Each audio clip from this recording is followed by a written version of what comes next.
ওম শান্তি। আজ 4 জুন 2024। প্রাতমুরলি ওম শান্তি বাপদাদা মধুবন। বাবা বলছেন, মিষ্টি বাচ্চারা, এবারে এই ছিছি কুলুষিত দুনিয়ায় আগুন লাগবে। তাই দেহসহ যা কিছু তোমরা আমার বলো, সেসব ভুলতে হবে। সেসবের প্রতি মোহ রাখবে না। প্রশ্ন: বাবা তোমাদের এই দুঃখ ধামের প্রতি ঘৃণা ধরিয়ে দেন কেন? উত্তরে বাবা খুব সুন্দর করে আমাদের সকল আত্মাদের বোঝাচ্ছেন। বাবা বলছেন, কারণ তোমাদের শান্তিধাম সুখধাম যেতে হবে। এই নোংরা অপরিষ্কার দুনিয়ায় আর থাকার নয়। তোমরা জানো, আত্মা শরীর থেকে বেরিয়ে ঘরে অর্থাৎ পরমধাম ফিরে যাবে। তাই এই শরীরকে কেন দেখবে? কারোর নাম রূপের দিকেও যেন বুদ্ধি না যায়। নোংরা চিন্তন যদি আসে তবে পদ ভ্রষ্ট হয়ে যাবে। ওম শান্তি। শিব বাবা নিজের বাচ্চাদের সঙ্গে, আত্মাদের সঙ্গে কথা বলেন। আত্মাই শোনে। নিজেকে আত্মা নিশ্চয় করতে হবে। নিশ্চয় করে তারপরে এই কথা বোঝাতে হবে যে অসীম জগতের পিতা এসেছেন সবাইকে ফিরিয়ে নিয়ে যেতে। দুঃখের বন্ধন থেকে মুক্ত করে তিনি সুখের সম্বন্ধে নিয়ে যান। সম্বন্ধ সুখকে, বন্ধন দুঃখকে বলা হয়। এখন এখানকার কোনো নাম রূপ ইত্যাদির প্রতি মোহ রেখো না। নিজের প্রকৃত গৃহ পরমধামে ফেরার জন্য তৈরি থাকতে হবে। অসীম জগতের বাবা এসে গেছেন সব আত্মাদের ফিরিয়ে নিয়ে যেতে। তাই কারোর প্রতি মোহ রাখবে না। এইসব হলো এখানকার ছিছি বন্ধন।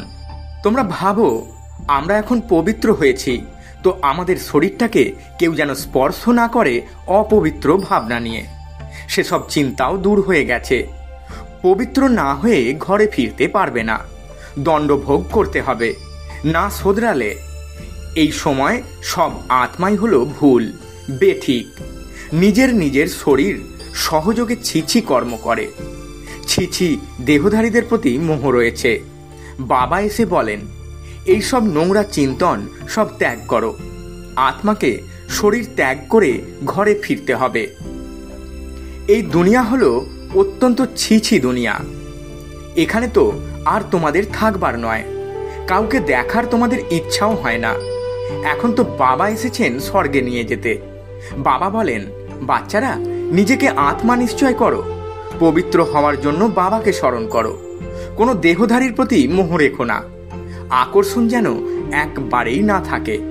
স্ত্রী পুরুষের খুব প্রেম থাকে, একে অপরকে ছেড়ে থাকতে পারে না।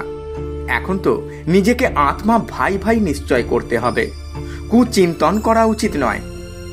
বাবা বোঝান, এখন এটা হলো বেশ্যালয়। বিকারের জন্যই তোমরা আদি মধ্য অন্ত দুঃখ ভোগ করেছ।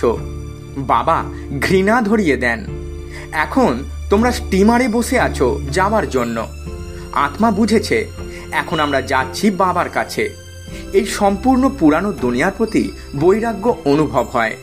এই ছিছি দুনিয়া নরক, বেশ্যালয়ে আমাদের থাকবার নয়। তাই বিষের জন্য নোংরা চিন্তা করা খুব খারাপ। পদভ্রষ্ট হয়ে যাবে। বাবা বলেন, আমি তোমাদের ফুলের মতো খুব সুন্দর দুনিয়ায় সুখধামে নিয়ে যেতে এসেছি। আমি তোমাদের এই বেশ্যালয় থেকে বের করে শিবালয়ে নিয়ে যাব। তাই এখন বুদ্ধির যোগ থাকা উচিত নূতন দুনিয়ার প্রতি। কত খুশির অনুভব হওয়া উচিত। অসীম জগতের বাবা আমাদের পড়ান এই অসীম সৃষ্টি কিভাবে আবর্তিত হয় সে কথা তো বুদ্ধিতে আছে। সৃষ্টি চক্রের কথা জানলে, অর্থাৎ সদর্শন চক্রধারী হলে তোমরা চক্রবর্তী রাজা হয়ে যাবে। যদি দেহধারীর সঙ্গে বুদ্ধিযোগ যুক্ত করবে তো পদ ভ্রষ্ট হয়ে পড়বে। কোনো দেহের সম্পর্ক যেন স্মরণে না আসে। এ হলো দুঃখের দুনিয়া। এখানে সবাই দুঃখই দেবে। বাবা ডার্টি দুনিয়া থেকে সবাইকে নিয়ে যান। তাই এখন নিজ নিকেতনে মানে পরম ধামের সঙ্গে বুদ্ধিযোগ লাগাতে হবে। মানুষ ভক্তি করে মুক্তিতে যাওয়ার জন্য। তোমরাও বলো, আমরা আত্মারা আমাদের এখানে থাকার নয়। আমরা এই ছিছি শরীর ত্যাগ করে নিজের ঘর পরমধামে ফিরে যাব। এই দেহ তো হলো পুরানো জুতো। বাবাকে স্মরণ করতে করতে এই শরীর থেকে মুক্ত হব। শেষ সময়ে বাবা ছাড়া আর অন্য কিছুই যেন স্মরণে না থাকে। এই শরীরও এখানেই ত্যাগ করতে হবে। শরীর ত্যাগ করলেই সব কিছু চলে যাবে। দেহসহ যা আছে, তোমরা যা কিছু আমার বলো, সেসব ভুলে যেতে হবে। এই ছিছি দুনিয়াতে আগুন লাগবে, তাই এই দুনিয়ার প্রতি মোহ রাখবে না। বাবা বলেন, মিষ্টি মিষ্টি বাচ্চারা, আমি তোমাদের জন্য স্বর্গের স্থাপনা করছি, তোমরা সেখানে গিয়ে থাকবে। এখন তোমাদের মুখ স্বর্গের দিকে আছে। বাবাকে, ঘর বা পরমধামকে, স্বর্গকে স্মরণ করতে হবে। দুঃখধামের প্রতি অরুচি হয়, এই দেহের প্রতিও অরুচি হয়। বিবাহ ইত্যাদি করার বা কি প্রয়োজন? বিবাহের পরে মোহ হয়ে যায় শরীরের সাথে। বাবা বলেন, এই পুরানো জুতোর প্রতি আকর্ষণ রেখো না। এ হলো বেশ্যালয়, সবাই পতিত। এই হলো রাবণ রাজ্য। এখানে কারোর প্রতি মোহ রাখবে না, একমাত্র বাবা ছাড়া। বাবাকে স্মরণ না করলে জন্ম জন্মান্তরের পাপ ভস্ম হবে না।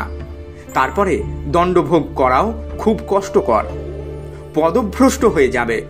তাহলে এই কলিযুগী বন্ধন ত্যাগ করাটাই ভালো, তাই না?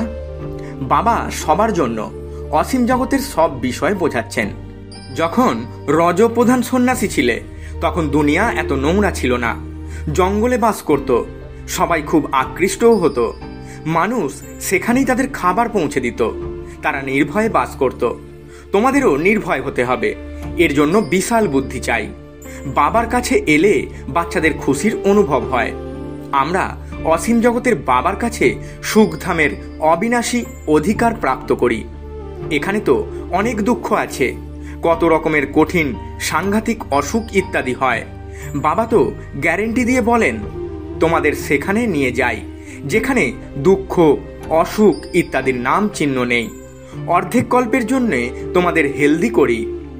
এখানে কারোর সঙ্গে মোহ রাখলে অনেক দণ্ড ভোগ করতে হবে। তোমরা বোঝাতে পারো। তারা বলে 3 মিনিটের সাইলেন্স। বলো, শুধু সাইলেন্স দিয়ে কি হবে? এখানে তো বাবাকে স্মরণ করতে হবে, যার দ্বারা বিকর্ম বিনাশ হবে। সাইলেন্সের বর প্রদান করেন বাবা। তাকে স্মরণ না করলে শান্তি প্রাপ্ত হবে কিভাবে? তাকে স্মরণ করলেই উত্তরাধিকার রূপী অবিনাশী স্বর্গের অধিকার প্রাপ্ত হবে। টিচাররা, তোমাদের এই বিষয়ে অনেক পাঠ পড়তে হবে। একেবারে সতর্ক হয়ে যাওয়া উচিত। কেউ কিছু বলতে পারবে না। বাবার আপন হয়েছ তো উদর পূর্তির জন্য খাবার তো পাবেই, শরীর নির্বাহের জন্য অনেক কিছু পাবে। যেমন বেদান্তি কন্যা পরীক্ষা দিল, তাতে একটি পয়েন্ট ছিল গীতার ভগবানকে। সে পরমপিতা পরমাত্মা শিবের নাম লিখে দিল, তো তাকে ফেল করে দেওয়া হলো। আর যারা কৃষ্ণের নাম লিখল তারা পাস করলো। কন্যাটি সত্য কথা বলল, তারা না জানার দরুন ফেল করিয়ে দিল। তারপরে তাদের সাথে তর্কের দ্বারা প্রমাণ করে বলতে হলো আমি সত্য লিখেছি। গীতার ভগবান হলেন নিরাকার পরমপিতা পরমাত্মা শিব। কৃষ্ণ দেহধারিত পরম আত্মা হতে পারেন না। কিন্তু কন্যাটির ইচ্ছা ছিল এই আধ্যাত্মিক সার্ভিস করার, তাই সে পড়া ছেড়ে দিল। তোমরা জানো, এখন বাবাকে স্মরণ করতে করতে নিজের শরীর ত্যাগ করে সাইলেন্সের দুনিয়ায় যেতে হবে। স্মরণ করলে হেলথ, ওয়েলথ দুই প্রাপ্ত হয়। ভারতে শান্তি সমৃদ্ধ ছিল, তাই না? এমন কথা তোমরা কুমারীরা বসে বোঝাও, তো কেউ তোমাদের নাম নেবে না। যদি কেউ সামনে এসে তর্ক করে, তোমরা যুক্তি সহকারে তার প্রত্যুত্তর দাও। বড় অফিসারদের কাছে যাও, তারা কি করবে? এমন নয় যে তোমরা না খেয়ে মরবে। কলা দিয়ে, দই দিয়ে রুটি খেতে পারো। মানুষ পেটের জন্য কত পাপ করে। বাবা এসে সবাইকে পাপ আত্মা থেকে পুণ্যাত্মা বানান। এর জন্য পাপ করার, মিথ্যা বলার কোনো দরকার নেই। তোমরা তো 4 ভাগের 3 ভাগ সুখ প্রাপ্ত করো, আর 4 ভাগের 1 ভাগ দুঃখ ভোগ করো। এখন বাবা বলেন, মিষ্টি বাচ্চারা, আমাকে স্মরণ করো, তাহলে তোমাদের জন্ম জন্মান্তরের পাপ ভস্ম হয়ে যাবে। আর কোনো উপায় নেই। ভক্তিমার্গে অনেক ধাক্কা খেয়েছ। শিবের পূজা তো ঘরেও করতে পারে, কিন্তু তবুও বাইরে মন্দিরে তো অবশ্যই যায়। এখানে তো তোমরা ভগবান বাবাকে পেয়েছ। তোমাদের কোনো চিত্র রাখার প্রয়োজন নেই। বাবাকে তোমরা জানো, তিনি হলেন আমাদের অবিনাশী জগতের পিতা। বাচ্চাদের স্বর্গের বাদশাহীর অবিনাশী উত্তরাধিকার দিচ্ছেন। তোমরা বাবার কাছে সেই অধিকার নিতে এসেছ। এখানে কোনো শাস্ত্র ইত্যাদি পাঠ করার ব্যাপার নেই, শুধুমাত্র বাবাকে স্মরণ করতে হবে। বাবা, আমরা ব্যাস এলাম বলে। তোমরা পরমধাম ত্যাগ করেছ, কত সময় হয়েছে। সুখধাম ছেড়ে এসেছ, 63 জন্ম হয়েছে। এখন বাবা বলেন, শান্তিধাম সুখধাম চলো। এই দুঃখধামকে ভুলে যাও, শান্তিধাম সুখধামকে স্মরণ করো। আর কোনো কঠিন কাজ নেই। শিব বাবার কোনো শাস্ত্র ইত্যাদি পাঠ করার দরকার নেই। ব্রহ্মা বাবা সে সব পড়েছেন। তোমাদের তো এখন শিব বাবা পড়াচ্ছেন। ইনিও অর্থাৎ ব্রহ্মা বাবাও পড়তে পারেন, কিন্তু তোমরা সর্বদা নিশ্চয় রাখবে শিব বাবার প্রতি। তাকে স্মরণ করলেই বিকর্ম বিনাশ হবে। মাঝখানে ব্রহ্মা বাবাও রয়েছেন। এখন বাবা বলেন, সময় খুব কম, আর বেশি নেই। এই রকম মনেও আনবে না যে যা ভাগ্যে আছে সেটাই হবে, সেটাই পাবো। স্কুলে পড়াশোনা করার জন্য পরিশ্রম করতে হয়, তাই না? সেখানে এমন বলে নাকি যা ভাগ্যে আছে সেটাই হবে? এখানে না পড়লে সেখানে জন্ম জন্মান্তরের দাসীগিরির চাকরি ইত্যাদি করতে থাকতে হবে। রাজত্ব প্রাপ্ত হবে না, তারপরে শেষে গিয়ে হয়তো বা রাজ মুকুট প্রাপ্ত করবে, তাও ত্রেতা যুগে। মুখ্য কথা হলো পবিত্র হয়ে অন্যদের পবিত্র বানানো। সত্যনারায়ণের সত্য কাহিনী শোনানো খুব সহজ। দুইজন পিতা, দৈহিক পিতার কাছে পার্থিব সম্পত্তির অধিকার প্রাপ্ত হয়। অসীম জগতের পিতার কাছ থেকে অসীম জাগতিক অধিকার প্রাপ্ত হয়। অসীম জগতের পিতাকে স্মরণ করো, তাহলে দেবতায় পরিণত হবে, কিন্তু তাতেও উঁচু পদের অধিকারী হতে হবে। পদ লাভের জন্য কত মারামারি করে। শেষকালে বম বারুদও তাদের এই কাজে সাহায্য করবে। এই এত ধর্ম কি আর তখন ছিল? আবারও থাকবে না। তোমরা তো রাজত্ব করবে, তাই নিজেদের উপরে দয়া তো করো। মিনিমাম উঁচু পদের অধিকারী তো হতে হবে। কন্যারা 8 আনা দিয়ে বলে, আমাদের নামে একটি ইঁট লাগিয়ে দিও। সুদামার দৃষ্টান্ত শুনেছ কিনা? 1 মুঠো চালের বদলে প্রাসাদ লাভ হয়েছিল। গরিবের কাছে 8 আনাই আছে, তো সে তো সেটাই দেবে, তাই না? তারা বলে, বাবা আমরা গরিব। এখন তোমরা বাচ্চারা প্রকৃত অর্থে উপার্জন করো। এখানে সবার উপার্জন হলো মিথ্যা। দান পুণ্য ইত্যাদি যা করে সব পাপ আত্মাদেরকে করে, তাতে পুণ্যের বদলে পাপ হয়ে যায়। যে দান করে তারই পাপ হয়ে যায়। এমন কর্ম করে সবাই পাপ আত্মা হয়ে যায়। পুণ্য আত্মা থাকে সত্য যুগে। ওই দুনিয়াই হলো পুণ্য আত্মাদের দুনিয়া। সেই দুনিয়ায় তো বাবাই তৈরি করবেন। পাপ আত্মায় তো রাবণ পরিণত করে, আত্মা মলিন হয়ে পড়ে। এখন বাবা বলেন, কুকর্ম করো না, নূতন দুনিয়ায় মলিনতা থাকে না। নামটাই হলো স্বর্গ। তাহলে আর কি? স্বর্গ বললেই মুখে জল এসে যায়। দেবতারা সেই দুনিয়ায় ছিলেন, তাই তো তার স্মৃতি চিহ্ন রয়েছে। আত্মা হলো অবিনাশী। অ্যাক্টরের সংখ্যা হলো বিপুল। কোথাও তো বসে থাকে তারা, যেখান থেকে পার্ট প্লে করতে আসে। এখন কলিযুগে কত অসংখ্য মানুষ। এখন দেবী দেবতাদের রাজত্ব নেই। কাউকে বোঝানো তো খুব সহজ। বর্তমানে পুনরায় এক ধর্মের স্থাপনা হচ্ছে, বাকি সব শেষ হয়ে যাবে। তোমরা যখন স্বর্গে ছিলে তখন অন্য কোনো ধর্ম ছিল না। চিত্রে রামের হাতে তীর ধনুক দেওয়া হয়েছে, সেখানে তীর ধনুকের তো কোনো কথাই নেই। এই কথাও তোমরা বুঝেছ।